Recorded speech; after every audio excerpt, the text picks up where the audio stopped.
Hi, this is Annette Ross, host of Common Ground with the Sylvia Global Media Network.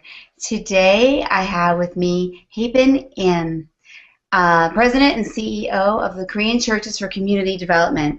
Hyepin, thank you for being here. Thank you for the invite.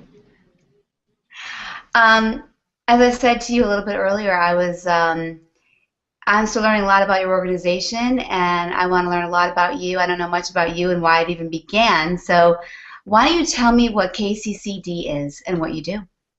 Sure. So KCCD, Korean Churches for Community Development, was founded in 2001, and many miracles happened along the way. Our initial vision, we were able to see this very prominent African American church do a lot of work that I saw my parents in ministry doing, helping people find jobs, housing, responding to needs, whether it's access to social services. For the Korean community, 75% of the community is connected with the Korean church. And there's 5,000 Korean churches across the country. And in South Korea, only 20% are Christians, but when they come to the United States, that number jumps to 75%. Why? Our community has a major language barrier. We have the second highest linguistically isolated households. And so really the church serves as a haven, a place where they can get help in assimilating into American life and American society. And so in that way, when I was growing up, my parents, I saw them struggling to help a lot of people with those very areas of housing, jobs, etc. And then one day I went to this African American church called First AME. They were doing the very same things that my parents were doing, but the difference was that they were raising $12 million outside of their $3 million offering. And so they had senior housing, affordable housing, venture capital, small business loans. So they were able to help people systematically with higher quality of service and leveraging the resources and creating a win-win situation. I saw this model and I said, that is the model that I would like to replicate in our community. I thank the Lord. With the blessing, we've had over 300 partners across the country, from White House, Fortune 500, media, various entities. And with that, we've been able to help people systematically, whether it's foreclosure, housing, digital literacy, workforce development, so many things. Recently, we did a disaster readiness seminar as well. So many things of that nature. And that's how our organization started. And today, I'm very, very thankful. How old were you when you started the organization? As I get older, you try to forget about your age. Oh, but so wait a minute. When you heard about this model, I mean, were you a really young girl when you were inspired to get? I was in my probably early 30s when I saw this model, and I was really inspired. But just because you think about it doesn't mean you go and do it, right? No, exactly. So wait, so you grew up in a very sort of a Christian household? That's right. My parents were in ministry, and In I South saw them. Korea. Were they in South No, Korea? actually, you know what? My parents went into ministry when they came to the United States. Okay. So when they got called, they thought they were going to go preach the word and, Yes. bring many people to Christ. And they did do that, but also they were forced and compelled to respond to the needs in our community. I mean, in 2000, there were 4 communities whose income was below the national median: Latinos, African Americans, Native Americans, and Koreans. So in that way, just contrary to the model minority myth that is out there, there's many needs and challenges in our community. But unfortunately, the traditional government and social service agencies, because everything is done in English, outreach is done in English, that information, those services are not accessible to them. And so they end up going to the church. Are they doing a great job? Not necessarily, but it's free, it's someone that they know and is accessible. And really the model that I saw at First AME is that you could provide that assistance, but with a higher quality of service that's systematic, right? And you're able to help people by leveraging those resources. So it's great. And the most important thing that I saw as a Christian, I see many churches and Christians doing great work, but they are isolated being within the walls of the church. So if the church was to disappear, even though they're actually doing great work, no one will know and no one will care because they are not connected. And so with the church, not only were they leveraging those resources, but because they were building this great partnership with government entities, media, foundations, corporate America, these entities, as they're bringing those resources to the church, was thanking the church for their great work and service and impact in the community. So it was a great PR opportunity as well. And there's a verse in the Bible that inspires me, and is something that I have, at forefront in terms of the things that we do. And it's about the church and Christians being a light to the world. And it's from Matthew 5:16. It says, "You are the light of the world. Let your light shine before men, that they may see your good works and praise your Father who's in heaven." The thing is that we're doing all these great works, but it's not packaged in a way that the world could see or recognize what we're doing. And so in turn, then others really do not honor God. When you talk about media, the Christian, whatever that comes up, is usually in some kind of negative light. I truly believe that if Christians were to just disappear, a lot of great things, the world would come to a halt. But because we're not connected, we're not packaged, we're not partnering, that the world doesn't know, and so then they don't care, and they disparage our community, our Christian community, etc. But you're not actually an actual church. You help the Korean Christian churches. Is that correct? Yes, and actually more. And so what we do, so we are a nonprofit, and what we do is build the bridges between Korean, Asian community and the greater community. We also help build bridges between the faith community and the greater community. Those two relationships are oftentimes, at odds with one another. And so we make sure that by really elevating and raising awareness of the opportunities and resources as well as challenges that exist, that there will be great partnership opportunities. Second is that we help build capacity. So whether it's the faith leaders, they have no idea what resources are out there. They don't know who can help them, who could partner with them. But at the same time, I would say corporate America, government, many of them don't know what they're losing out on, what they're missing out on, but by not tapping into the power base. What's available. Right? So, in resource base. So Hyepin, so this is just to make it really concrete for listeners and for me really.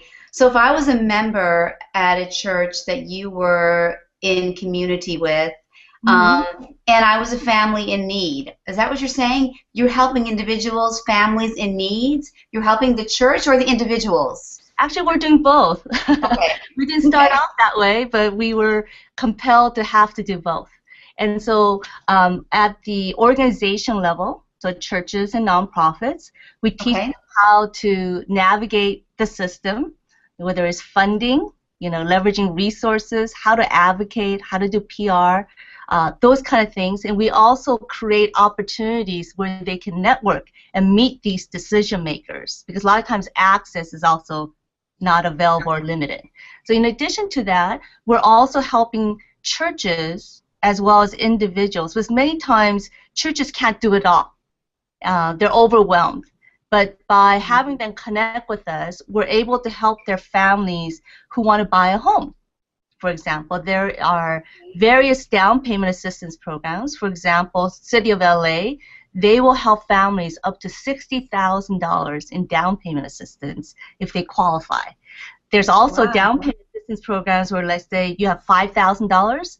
Banks will match 3 to 1, so you'll have an additional $15,000, so your $5,000 turns into a $20,000 down payment assistance program. And just we're teaching them, yes, how to be a savvy, smart home buyer, because there's a lot of things that you could be taken advantage of. We're also helping families around foreclosure. So a lot of families in our churches and in the community are struggling silently, alone, in fear and embarrassment. But they're not alone, and they shouldn't suffer alone. And that's where we come alongside and help them to get a loan modification. And so to date, we've saved over $85 million of mortgages from going to foreclosure. as an example. But we're helping in a lot of different programs, computer classes. It's been life transforming. There's many communities where computer access is very limited. So for example, in the Asian community, there's senior citizens. They have come to our class. They've never touched the computer. We're always in fear. And the testimonies that they share, for example, one grandma said that her grandson's iPad, something was wrong. And because of our class, she had a little bit of courage to try to fix it, and it worked. And she said that after that encounter, she could tell by the look in her grandson's eyes that he was looking upon her with new eyes, new set of eyes of respect, right? She suddenly became a person, right? Another amazing story is one of they're learning like information on like how to cook, gardening. They're learning about translation tools so that they could see CNN news and LA Times, what's going on in the world. And so this one grandmother said that before she took this class, basically her backyard was a world, but now the world is her backyard, right? So very powerful, transformative tools that we're providing to communities. And we have so many others as well. Wow, that is extraordinary. I mean, I am so moved by that. So tell me a little bit about growing up and your Christianity. Tell me about your faith. Well, so I was growing up in my family, and my dad decided in Los Angeles. Did you grow up in Los Angeles? County, actually, in Orange County. And around my junior high school days, my dad announced that God had called him to ministry, and so they were going to be pastors. And I remember thinking, oh, great, There you go.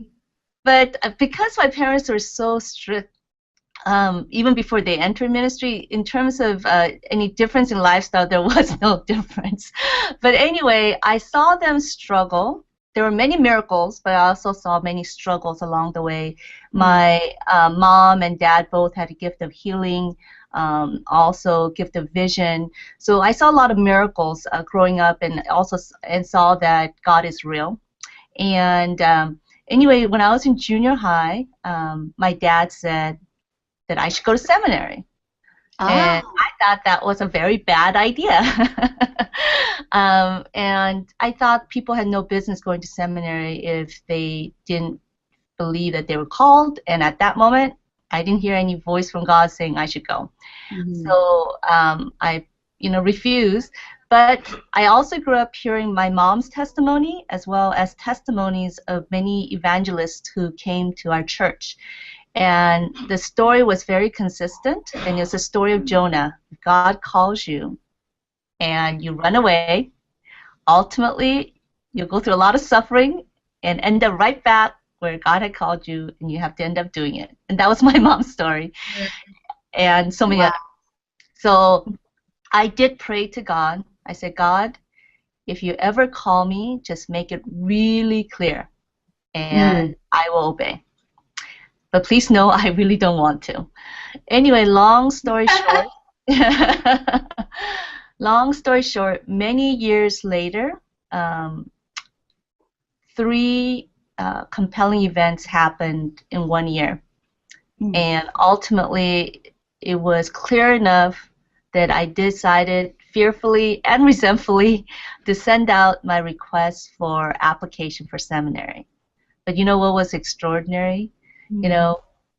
The moment that I sent out the request for the application, not even the completed application, the request for the application, all these doors that had closed on my life after graduation from college, when I thought I was going to go conquer the world, for 10 years I struggled, and it seemed like one door after another just closed on me, and I didn't understand why. And I remember crying out to God to help me. And amazingly, the moment that I sent out the application, request for application, all the doors that had shut literally just started to swing wide up. It was just mind-blowing. And I felt like the floodgates of heaven had opened, and literally so this is the funny part.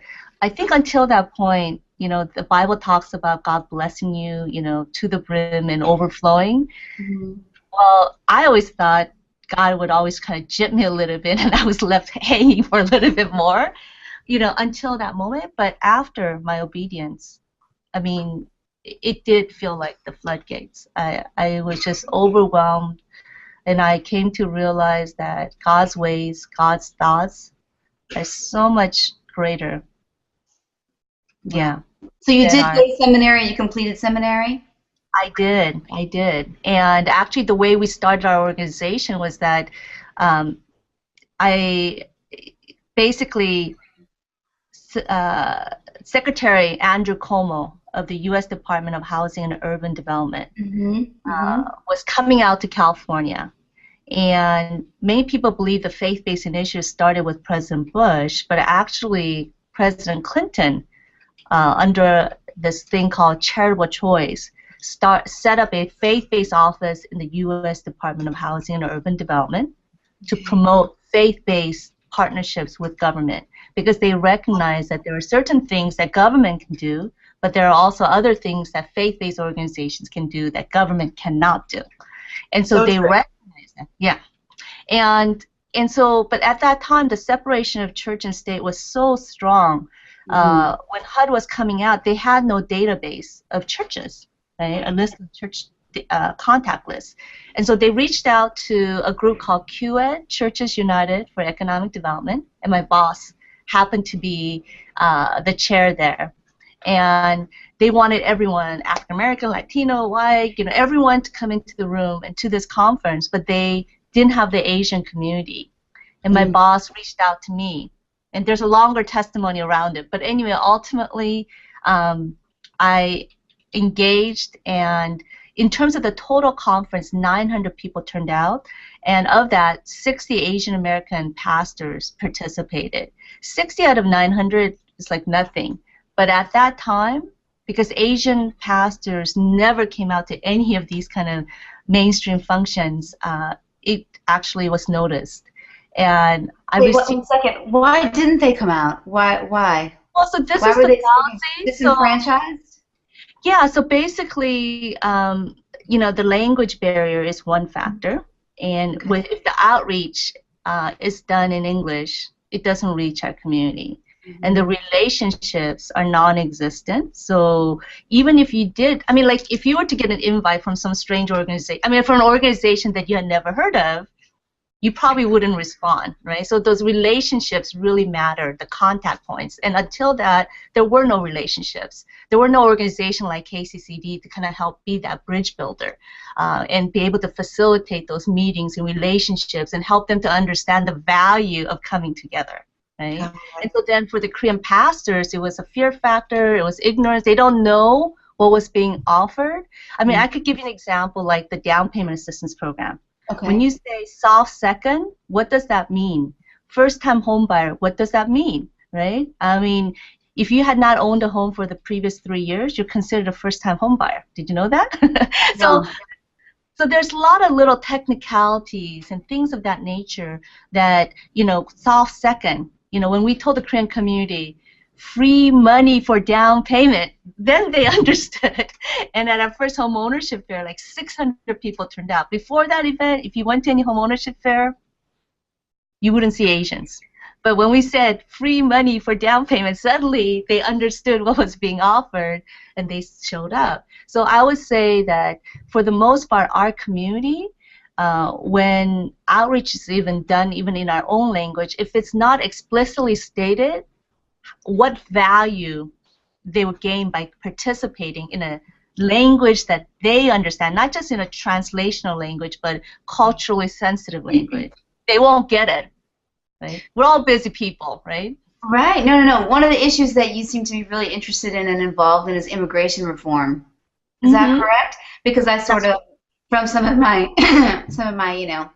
work finding out about you. So, because you were just talking about some of the pastors not showing up, the language barrier, and them just not being able, sort of feeling like a, a group that's disenfranchised. What are your thoughts about immigration reform? What do you think is needed? Well, so I think, again, immigration reform is just one of many, many issues that impacts our community. Yes. And so as an example, 40% of the legal wait list. So if you were to invite, a family member or someone, it would take an average 15 to 20 years to reunite with your family. That's like a very long time. Very. And there are 4 million people on that wait list, and 40% are Asian Americans. And Wow. yeah, and then I would say some stats show that out of the undocumented, out of the 11 million, 1 million are Asians, and 1 out of 10 Koreans is undocumented as well. And South Korea is number 7 in terms of the countries that I guess send undocumented individuals. So in that way, it's very relevant to our community. And the other piece so that if immigration reform was to pass, our community could benefit from that. The other place where there's room for advocacy, because the immigration bill has not been finalized, it hasn't passed, so there's still room for changes. That is of great concern to the Asian community, but again, we're not aware of it as a community, is that last year 70% of the individuals who came from Asia came through the family invitation category. Well, that category, the sibling invite, is going to be cut off under this current bill as it is. It may change, but so then you could imagine if 70% of the people that came last year from Asia came through the family invite, that would be all cut off. So it will really impact our community. But unfortunately, if you listen to the media and policymakers, you would think that the only undocumented individuals were from Mexico or someone like that, and they never talk about Korean or the Asian community. And so for the vast part, our community is unaware of the kind of impact this issue has. And so our organization has been, jumping in to raise that level of awareness on both sides, to the policymakers as well as to our community, so that they can be civically engaged in the dialogue and be able to give their input and advocate, because that's what makes a strong society, is for all members to be civically engaged, right? Because they know what's at risk, what's at stake, and to be able to help build a stronger community, stronger country. But when individuals and communities are disenfranchised, disengaged, increase room for future upheavals, and also, the loss of the gifts that each community could bring and add value to this country as well. And that is the message. Yes. Absolutely. But so to know those little details about the bill, you're right. How would it be possible to even, for like an average citizen, so they could be more engaged, how would it be possible for them to even know about it? Is that something that you share with them? Yes. So okay. So we use our, church outlets, we use our press conferences, we use conferences and trainings, various outlets to be able to raise awareness to our community, but then also, again, to the policymakers. Yes. And recently I was in Washington, D.C. I had the privilege to be invited by President Obama to the Oval Office. And when I entered the room, I was just shocked to find out that I was one of 8 national faith leaders invited, and I was the only female as well. So again, and only Asian as well. So yeah. That's so huge. Were you shaking? Yes, my heart was racing. I tried to remain calm, but my heart was definitely racing. Oh my gosh. What did you do there? So we had an hour-and-a-half discussion around how can we advance immigration reform so that it can pass. Because, traditionally the Republican base consists of business owners as well as Christian evangelicals. Or at least a significant base is of that group. But around immigration reform, these 2 parties or constituents have jumped in to support immigration reform. For the business community, if you look at the current bill, studies have shown that if immigration bill passes, then it will add $1.4 trillion to our GDP within the next 10 years. Now, if it doesn't pass and you just leave it as is and you kick out everyone, which is probably not realistic, but if you were to do that, it would cost our country $2.5 trillion on our GDP within the next 10 years. So, to pass it makes much more economic sense, obviously. Yeah. And then in addition to that, the Christian evangelical leaders like Bill Hybels, many of them, they're not usually in the political arena, but they felt compelled to respond when within their congregation they saw many congregants who were undocumented, who were suffering, and they couldn't turn their back on them. And they looked to the Bible, and it says the Bible talks about welcoming the foreigner or the stranger, and the word ger, G-E-R, is spoken about 97 times in the Bible. And so there is a biblical mandate, there is an economic mandate, and so in that way, our country can improve, will be better with this immigration bill. And so for an hour and a half, we discussed how can we highlight the importance and the benefits of passing the immigration reform through the evangelical Christian faith community. The people who are against the immigration reform, what is their reasoning? What is their biggest argument? So, their argument, which, if you don't take into context the history, it makes absolute sense. They're saying, hey, everyone else stood in line. Why are we allowing these lawbreakers to benefit and go in front of the line? And I would say, we're a land of law, and if a country of law doesn't keep its laws, or enforce its laws, then chaos reigns. So it makes absolute sense to me, right? And, all these, and if we let them become citizens, then, they're going to take away jobs from, Americans, etc. So again, all that, yes, we should make sure to make Americans a priority. As a country, it all makes sense without, if you don't take into context the history and just kind of what happens when things happen. So anyway, and one of the pastors, I think, gave a great example. In California, the freeway speed, right, limit was at one time 55 miles per hour, but it wasn't working. A lot of people were breaking the rules, law, and because they recognized that it wasn't working, they increased it to the limit to 65 miles per hour. And because they realized the system was not working, it was broken, they changed the law, and it's turning out to be better for various reasons.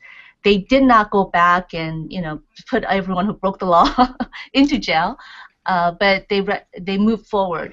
And so in the same way, the current immigration system is broken. I mean, if you think that families have to wait 15, 20 years, and just, our country as a whole, just, we're educating a lot of foreign students, and then they're taking that knowledge base and taking to other countries who can in turn be our competitors. I mean, just a lot of things, it doesn't make sense. And I think 3 states also had put into law kind of the harshest system so that these undocumented individuals would find it unbearable and they would leave on their own accord because the laws would be so restrictive. And as it turned out, and I'm trying to recall whether it was Alabama or Arizona, but anyway, the experiment failed miserably because law enforcement and everyone at schools, had to spend their time trying to enforce this law and stopping everyone. And in addition to that, a lot of the workers left, and a lot of businesses had to close down because also customers were not coming in. And in addition to that, I think they stopped a German individual and put him to jail. And as it turned out, he was the CEO of a major employer from Germany, and so it caused a major fiasco and public embarrassment, and all those kind of things. And ultimately, a year later, a lot of those undocumented individuals came back. So it was a lot of waste of money, time, and Time. practical, right, as well. So breaking the law and all those kind of things, if you recognize the system is not working, you have to figure out how to fix it. So that's one matter. And actually for the individuals who, if immigration bill passes, there is a process in which they do still have to wait in line. They have to still pay their dues to be able to become citizens as well. So, so some of those arguments, again, valid at face value, but when you put it into reality, it may not be so viable. So the current bill, the way it sort of stands right now, or is it still a work in progress? Do you like it? Does it still need some work? Are people still trying to make little changes? Yeah, there are different versions of the bill, but like I said, I think the sibling invite is one that is of great concern, because Big issue, when yeah. immigrants come to the United States, especially ones that have significant language barriers, the sibling support system is one that really helps to make their assimilation The to America transition. viable, right? And so Yes, yes. I would say that that's a big, big challenge that we see that needs to be still changed. And they're still working on that. That can still happen. It could still happen, but probably very low, because they've had to make a lot of compromises and negotiate along the way. So if it does happen, it will be a miracle. Oh, you believe in me. Actually, that was a good segue. Thank you, because one of the first things you said was you've seen a lot of miracles, and it might be hard to sort of put that into some sort of context, but that's one of the things I'm most fascinated by. And in your life, when you say you've seen miracles, and I'm sure that's God's hand, in your life, which makes me very emotional.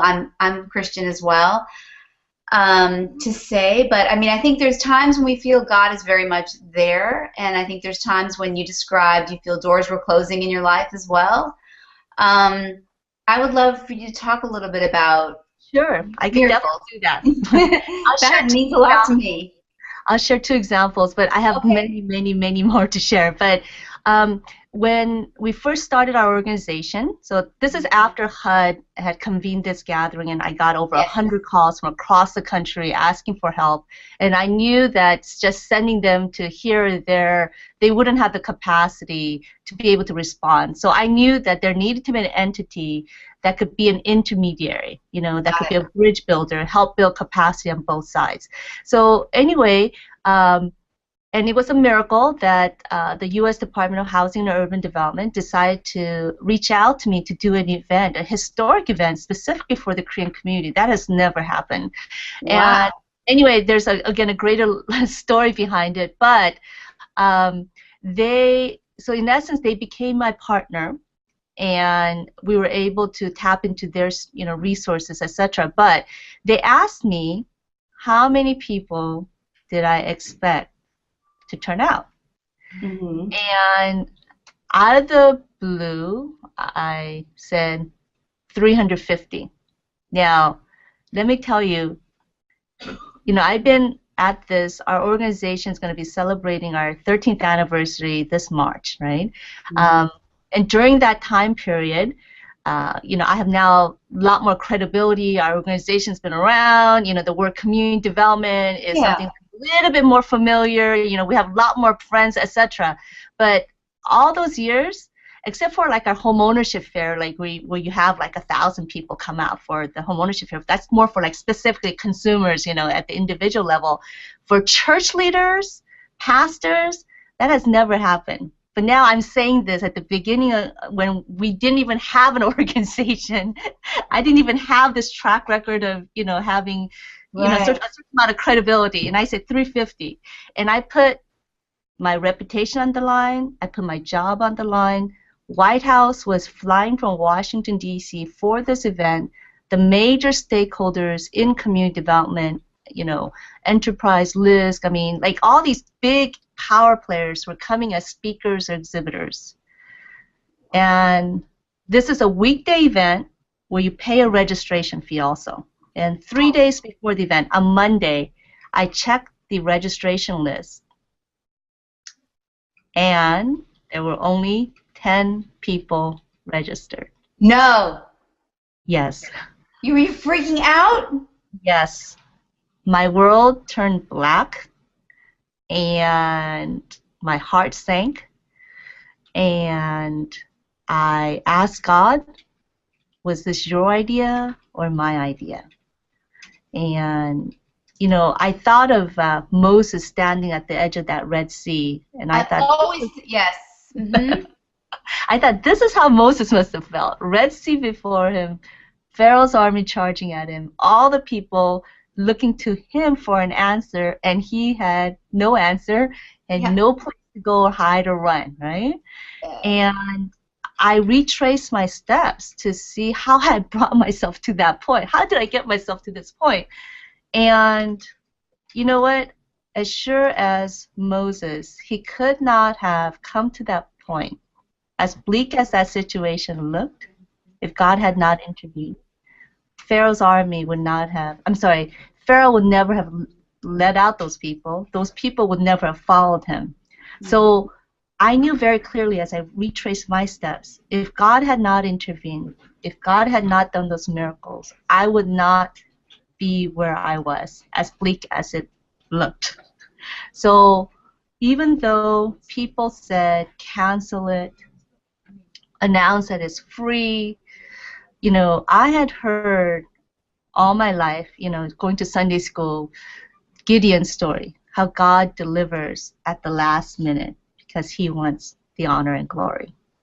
And because I knew clearly in my heart. Oh, that is so frustrating, though. Let me just interject for 1 second. He does deliver at the last minute, but it's always the last minute. Go ahead. Yes, that's right. So when you're standing, you know, waiting in the gap, you don't know what's going to happen. But anyway, I knew very clearly that it wasn't my idea. So many miracles that had happened to come to that point. And I just said, okay, God, no matter what happens, I know you're going to take responsibility. I mean, maybe no one will show up, maybe people will show up, but ultimately this was God's idea and not my idea. And I decided to move forward. And as you say, it's scary when you're standing in the gap waiting for God to deliver, right? And I praise the Lord, 350 plus people came. I mean, in just a few days? 3 days. I've done many events in my life. I have never seen something where you go from 10 to 350. I mean, truly, I've never seen that happen. What did you do? What did you do? You know, there's a longer story behind this, but Monday morning, no.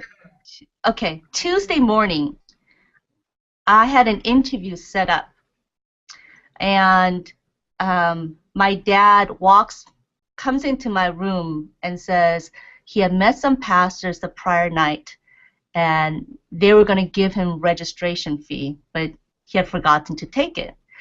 And I thought that was really strange because, you know, especially Korean pastors, and, you know, like paying registration ahead of time, that's not kind of in our blood.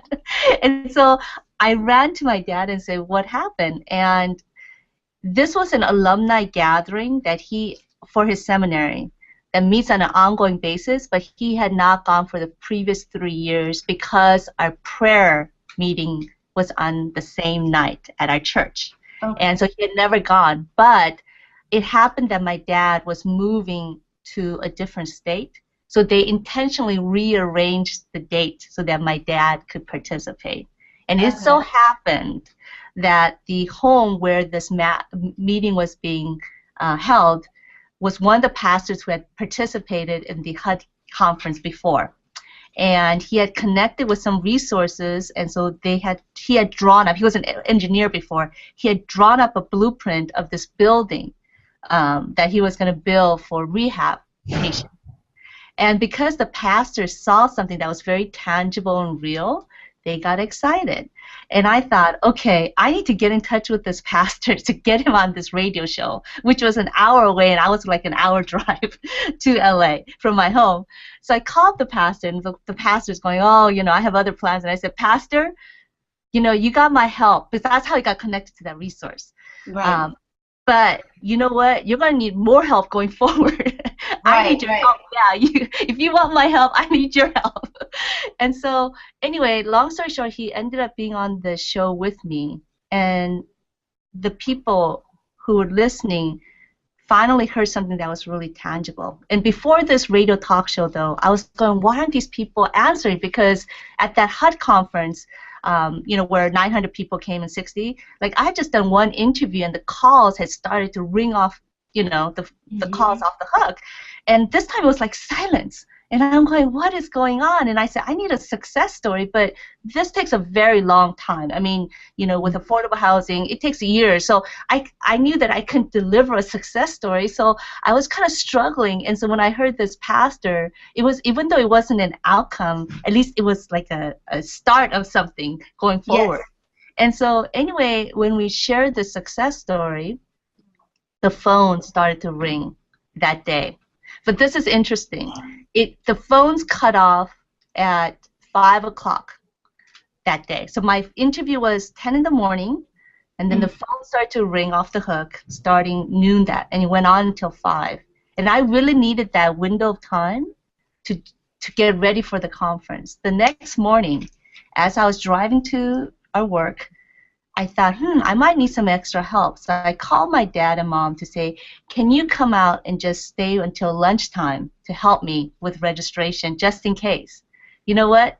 They didn't go home until 7 p.m. that night. And literally, I've never seen this.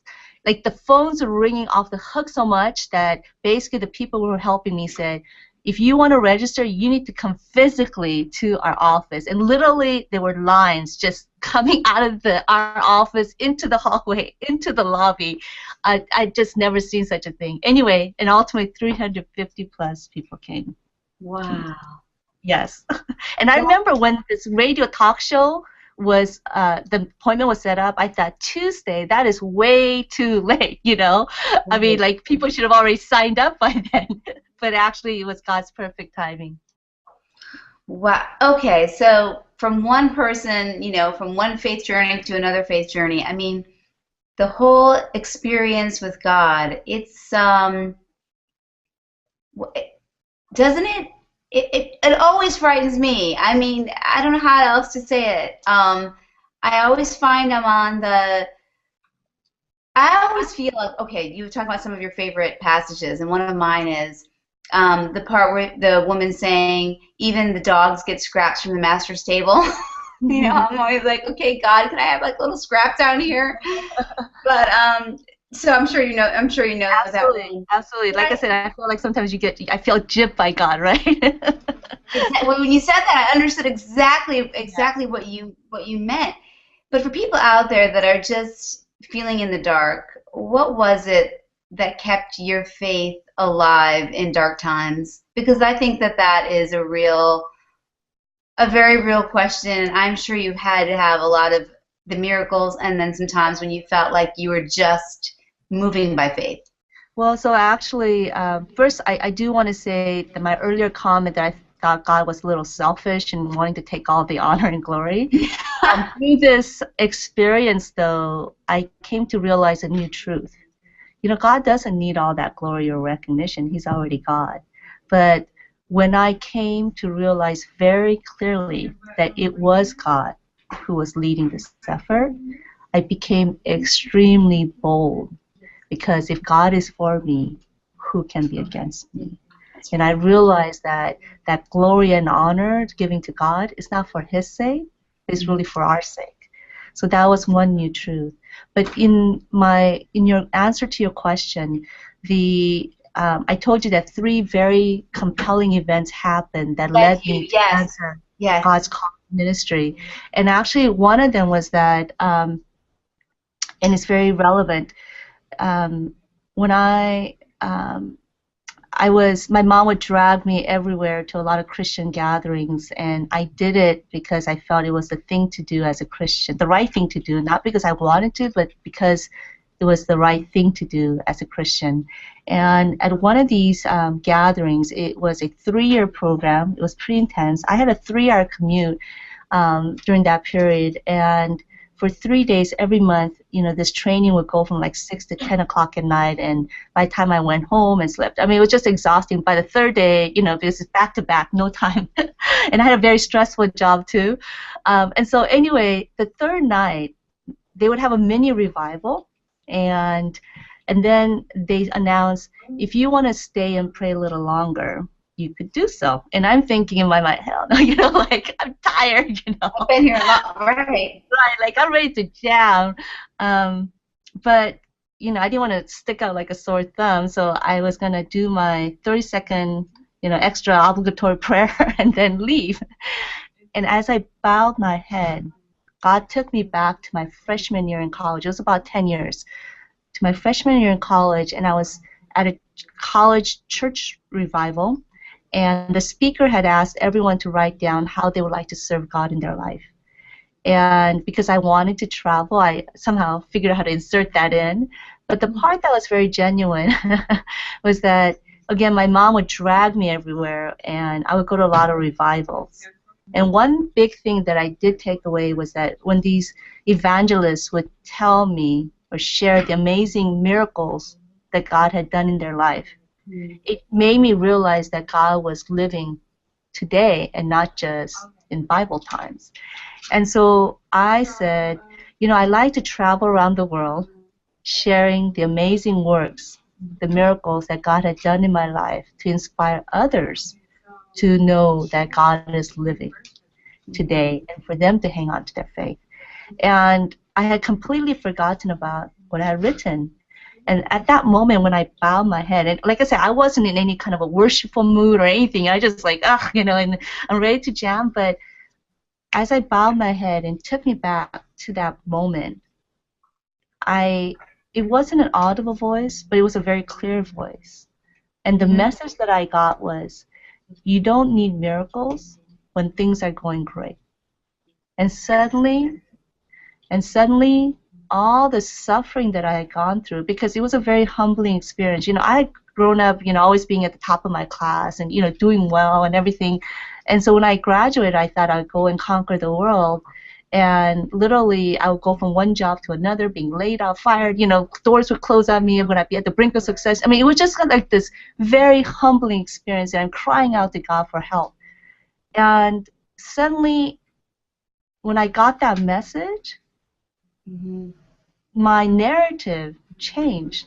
It was no longer the story of failure to failure, but actually that this mighty God, powerful God of this universe, had taken time to remember a young girl's prayer, my prayer.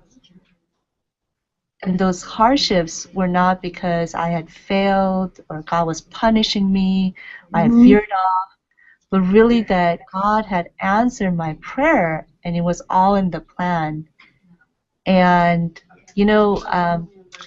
Koreans, when you go to revivals, they're always bawling, crying. And I always felt odd, because I would just have very dried eyes. And I remember praying, God, help me, with this, soften this cold, cold heart, But that moment, when I came to realize that, I just started to bawl. I was very humbled. I was so grateful. And, now my experience of going from one job to another, and I was constantly in a position where I'm going from one industry to another, and in a position where I'm having to build something from nothing and bring parties who have absolutely no interest in one another to come together. Yes. All that experience now is my strength, because the very work that I do, I'm constantly building something from nothing. I'm bringing stakeholders who have absolutely no interest in one another and figuring out how to bring them together and why is their benefit, right? and like I said, to learn so many industries, I'm dealing with mental health, housing, banks, medical institutions. What else? I mean, real estate. I mean, it just all that experience now is helping me be able to implement initiatives and outreach, uh, and no one can really replace me. So the message that I want to share with those individuals out there, and just because I've had these major victories doesn't mean that I don't suffer through the same experiences and emotions too. But I do try to remind myself that even though it appears like God may not be listening, He is there, and He's taking all our pains and our suffering and our challenges and turning it into a strength so that it makes us irreplaceable. And yeah. Do you feel like you know His will for you? Do you feel like you're, sort of in working your life in accordance with His will? So, I don't know ultimately where and how I will end up, but there's a verse in Psalm 40 that really I feel like speaks my experience and journey. That says that that he cried out in the in the mire, in the pit, and God heard this person's prayer, and now they have a place to stand, and that he will sing praises, the amazing things that God had done in their life. And that's how I feel. Like I did cry out to God, and I felt like God was not listening. But all that He has turned into my strength, and I have a place to stand in the world. And I have received a lot of affirmations that I am being used by God, and God is leading my way. And my latest prayer is that I could hear God's voice directly and clearly, as the Bible talks about that God speaks specifically to His prophets, what's going to happen, what they should do, etc. That part I don't feel that I'm there, but the part that I'm so clear on is that I do see God ordering my steps and showing me the path, and I see God clearly opening doors and working in my life. And I have to say, way back at my dad's church, everyone would go around and share answered prayers. And I remember thinking, this is pathetic. I have believed in God all my life, and I cannot say one thing of an answered prayer. And I thought, you know what? If I can't speak on that, at least I'll just start thanking Him, thanking Him for things that He had done in my life. That's how I did it. And in Psalms, I think it's Proverbs, it says basically, acknowledge Him in all thy ways. Yes. Trust in the Lord and acknowledge Him in all thy ways, and He will direct thy path. And I feel like whenever, as I start to acknowledge God, in all my ways, of how, even the littlest thing to say, Lord, thank you for having water, roof over my house, Yes. roof over my head, all those things that actually the vast majority of people in the world don't have. As I started to acknowledge Him, I could see that He is directing my path. And so that for me was a very powerful tool or step that I've implemented, and I see God answering in that way. So it doesn't scare you, the faith journey, knowing that it is filled with these marvelous times of feeling like you're working in accordance to God's will, and other times when you're groping in the darkness. I mean, that's, I think, the experience for everyone who is a believer. It doesn't frighten you. You know what? I don't know the word frighten. It scares me sometimes. Well, the thing is that we have no choice. I know. We have no choice. But I have told other people that suffering is the means for God strengthening us, and is also what makes us not boring, right? And those miracles, like I said, those miracles which inspire people, it doesn't come when everything is going well. And actually, I have many miracles I told you, but I want to share one more, is that in 2012, we were preparing for the 20th anniversary of the Los Angeles riots. And basically, for the Korean community in LA, out of the $1 billion in property damage that were incurred, 50% were incurred by Korean Americans. Oh. Yes, and yet, many times our community is not treated as victims, and our story is often demonized or marginalized. So at the 20th anniversary, I wanted to uh, make sure that our narrative was in its rightful place in history, but also that I wanted to create bridges of understanding between some of the different ethnic groups and where there was a lot of still pent-up resentment based upon incomplete information. And if you don't have that bridges of understanding, you'll still have knives, ready to stab at one another, right? And then we can't journey together. That's right. And so, That's right. that's right. And so we intentionally invested 7 months leading up to ultimately a commemorative service. But during the 7 months, we had an economic bus tour, prayer breakfast. We even had a museum exhibit at the Museum of Tolerance. We had an economic bus. I mean, we did a lot of things. And it culminated in this event that brought 1,500 people of every different race, religion, the police department, fire department, White House, the mayor. I mean, it was beautiful. And we lifted up the strengths of the diversity of Los Angeles, and we also did help create bridges of understanding, taking a very ugly moment in history and turning it into something very positive. But literally, so that event was April. In 2011, in November. So before the event. Before the event. Right. And I'm creating all this noise, StoryCorps, White House. I mean, everyone, we're telling them this is all going to happen. And in November 2011, and our monthly budget that I need is $50,000. And basically, I had come down to practically zero. And with organizations, when you apply for a grant, just because you apply today doesn't mean you get your answer tomorrow. And even if you get an answer, it's not guaranteed you're going to get funding either. Okay. And at that moment, because of the economy, all those things, right now, it's not like we have beautiful, big money, but I know that there's some certain funding streams that will be coming or, etc. But at that moment, it was bleak. There was nowhere where, this money was going to pop up. And I remember saying to God, is this how it's going to end? Ultimately, this is your baby, so I'm going to give it to you. But gosh, I've been creating a lot of noise out there, and to end like this, I'm not sure, And I couldn't sleep. I was really stressed, and I was worried also for our employees, etc. And this is before the holidays, before Thanksgiving break. And over the 12 years that I've been involved with this organization, I had never gotten a notice from a funder before you get the actual award.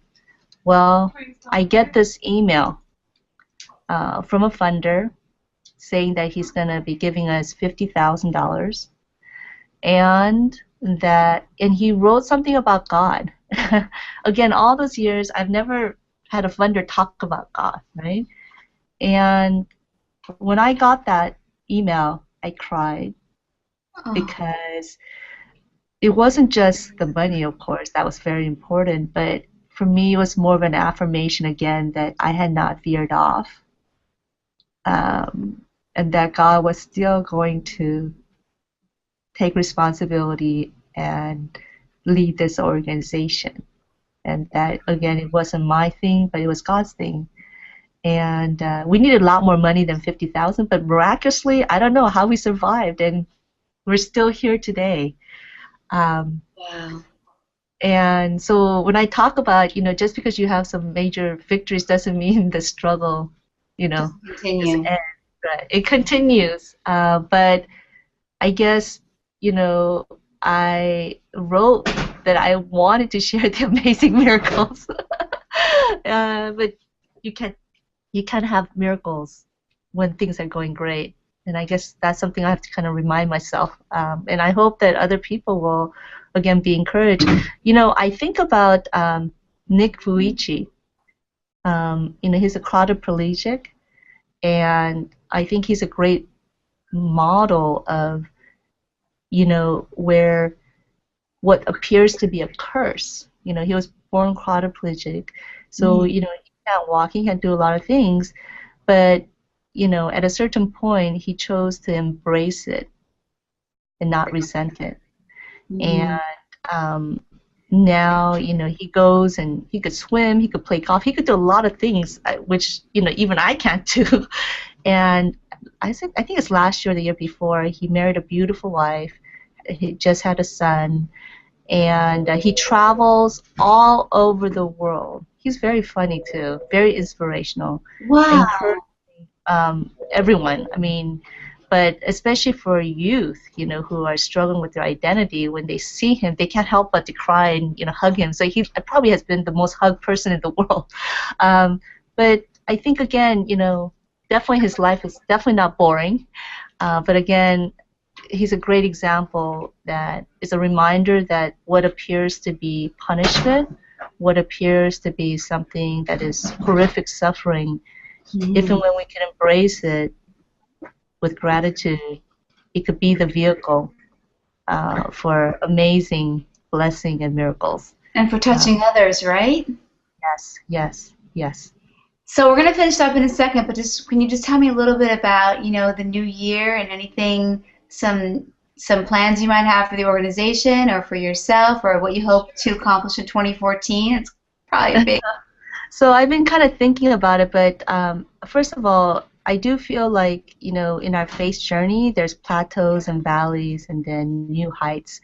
Absolutely. And and I feel that in the last year, as God has sent these amazing prayer partners, gifted with prayer and faith, and including like Gail, Sylvia Poland, whom Amazing. God has sent. I feel like suddenly some of the doors that had closed in the recent years are all starting to swing wide open.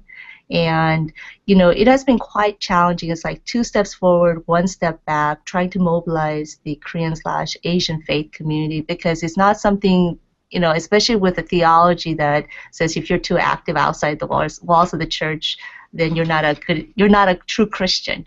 You're supposed to put all your energy to the church. And so there's a lack of awareness of understanding that in some ways you could be so much more effective if you Hmm. deal with justice issues and not just kind of the service activities, right? So, I had heard someone say it's kind of like churches are busy pulling, drowning bodies out of the river, but really to look upstream and see why are these people in the river, drowning in the river in the first Yes, place, deal I with the agree with. cause. Yes, I agree with that Yes, thinking. yes, yes. And I tell the story of Esther through her relationship with a government official and through her advocacy and relationship without bloodshed, without money, she was able to change that policy and turn the fate of the Hebrew people overnight, right?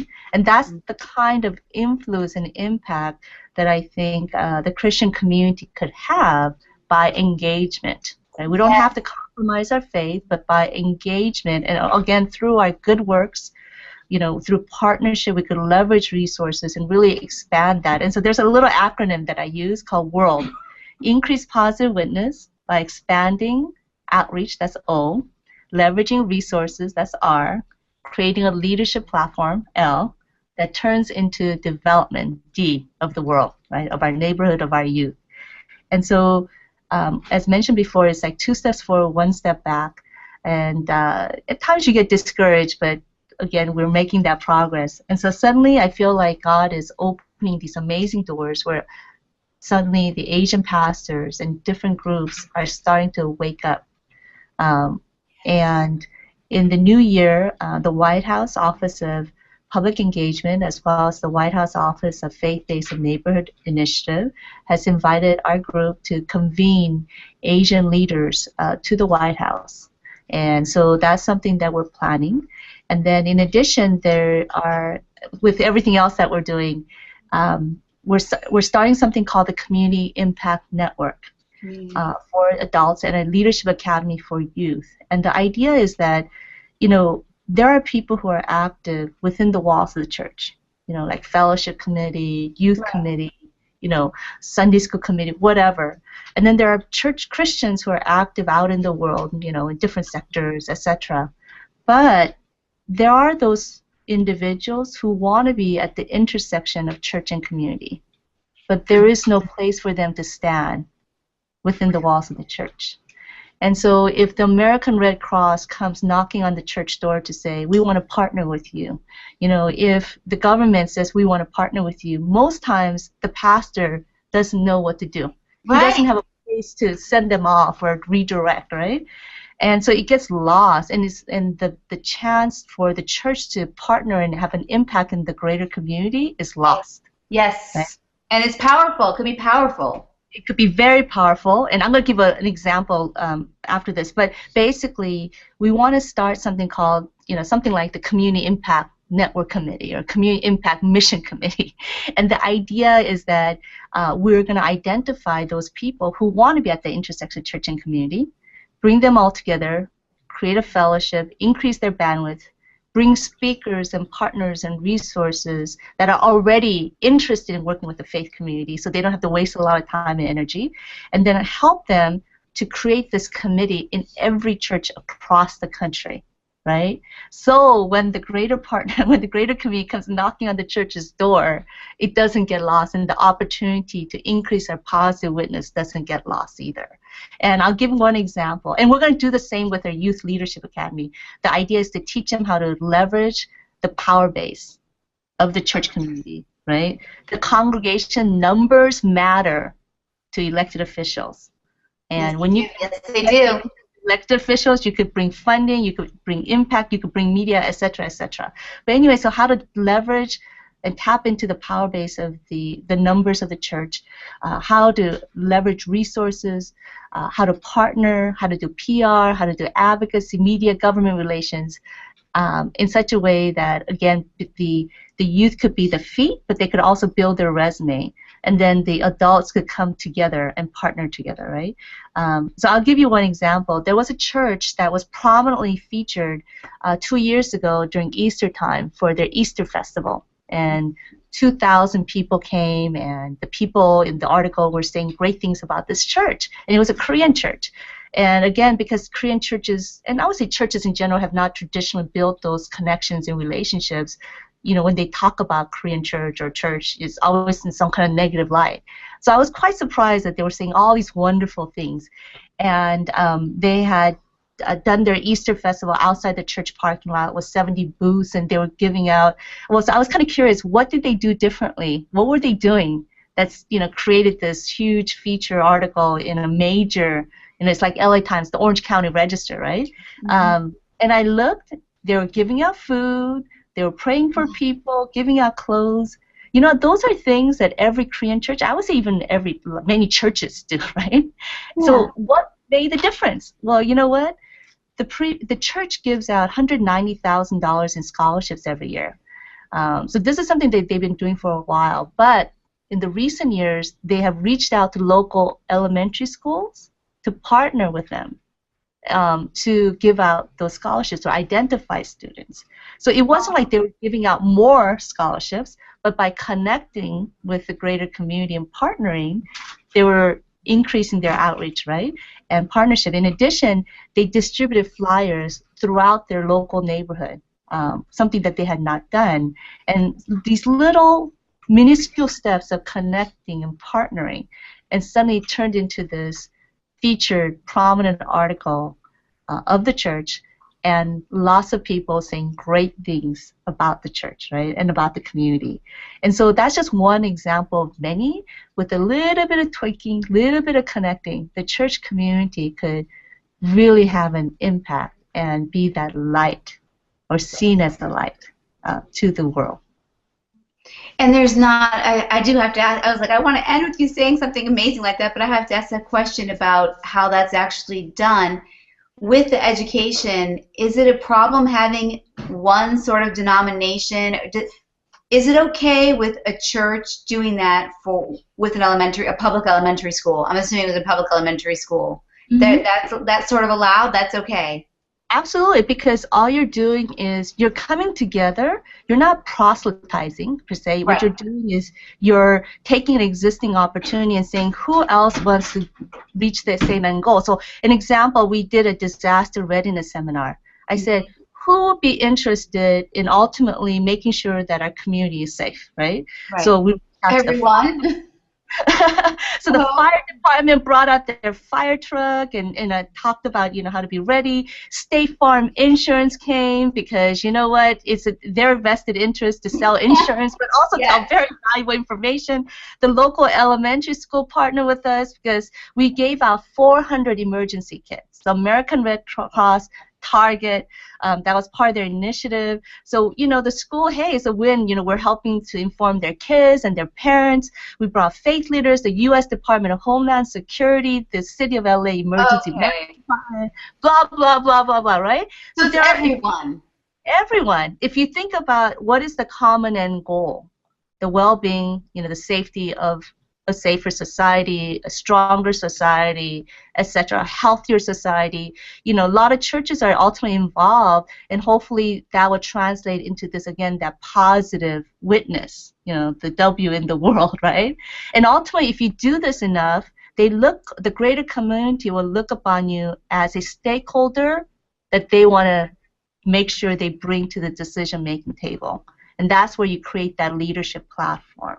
And Wow. then Christians do not have to throw rocks outside, City Hall, but we'll be in City Hall helping to set the policies in a way that really blesses the community. Wow. That is so, you're a visionary.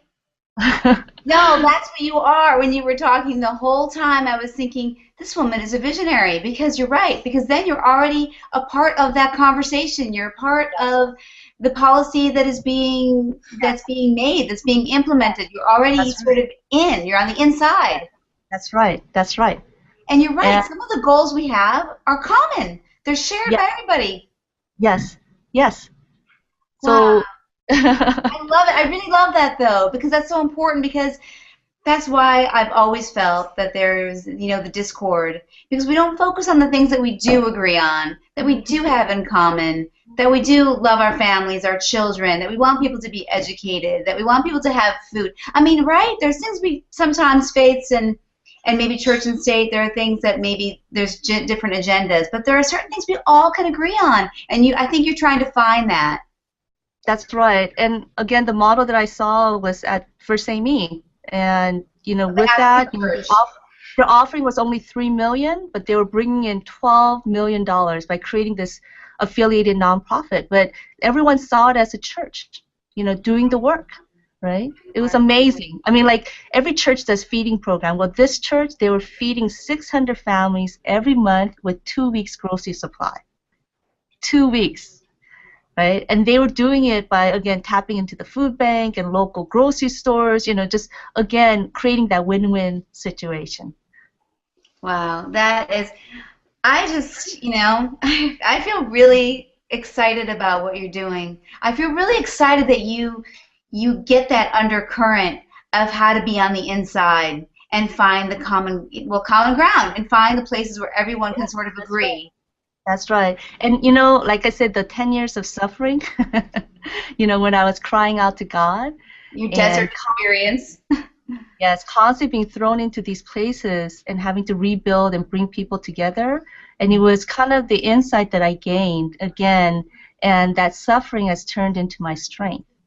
And so I just want to again encourage all those people who may be suffering and wondering why it feels like God's not there. That again, once we step into and embrace that suffering, God could turn it into this amazing opportunity and transformation. Well, thank you. Thank you for today. I'm so glad we got together. Hyepin M, thank you for being on Common Ground. Thank you to everyone who's listening and everyone who will watch this. I know you'll be inspired. Thank you to Sylvia Global Media Network. I'm sure I'll see you again, Hyepin. Thank you, Annette. Thank you All so right. much. Happy New Year. Happy New Year. All right. Bye-bye.